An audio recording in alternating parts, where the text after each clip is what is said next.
நான் பள்ளி படிப்பை படிச்சுட்டு இருக்கும்போது நான் ஒரு குடியில் பிறந்து கிறிஸ்தவராக இருக்கிறதுனாலேயே எனக்கு இந்த ஸ்காலர்ஷிப் அப்படிங்கிற ஊக்கத்தொகை எனக்கு மறுக்கப்பட்டது.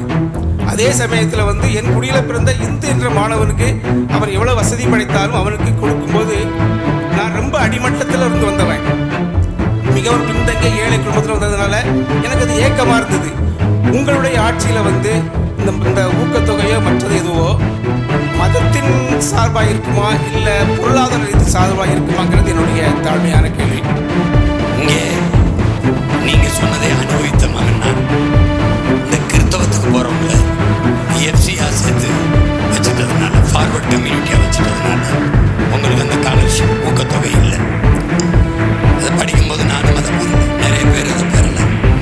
இப்போ தாழ்த்தப்பட்ட மக்களில் இருந்து கிறிஸ்தவத்தை ஏற்றுக்கொண்டவர்கள், சாதி இழிவு கொடுமையை துடைக்க கிறிஸ்தவத்தை ஏற்றுக்கொண்டவர்கள் இன்றைக்கு எஃப்சியிலிருந்து தளர்த்தி பிசி ஆக்கப்பட்டிருக்காங்க.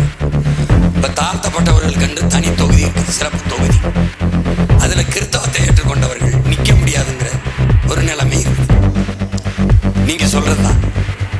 அதனால் நம்ம வரும்போது குடிகளின் அடிப்படை அப்படின்னா தமிழ். இப்போ நீங்கள் உங்கள் குடி அடையாளம் எது அப்படின்னா நீங்கள் உங்கள் இன அடையாளம் தமிழ் அப்படின்னு கொடுக்கும்போது அந்த இன அடிப்படையில் உங்களுக்கான பிரதிநிதித்துவம், உங்களுக்கான உரிமை பகிர்ந்து அளிக்கப்படும். அதனால நீங்கள் அதை பற்றி கவலையே பட வேண்டியதில்லை. எவ்வளவோ சாதிக்க போகிறோம். இது ரொம்ப அற்பம். தோழர் அவர்களுக்கு நன்றி.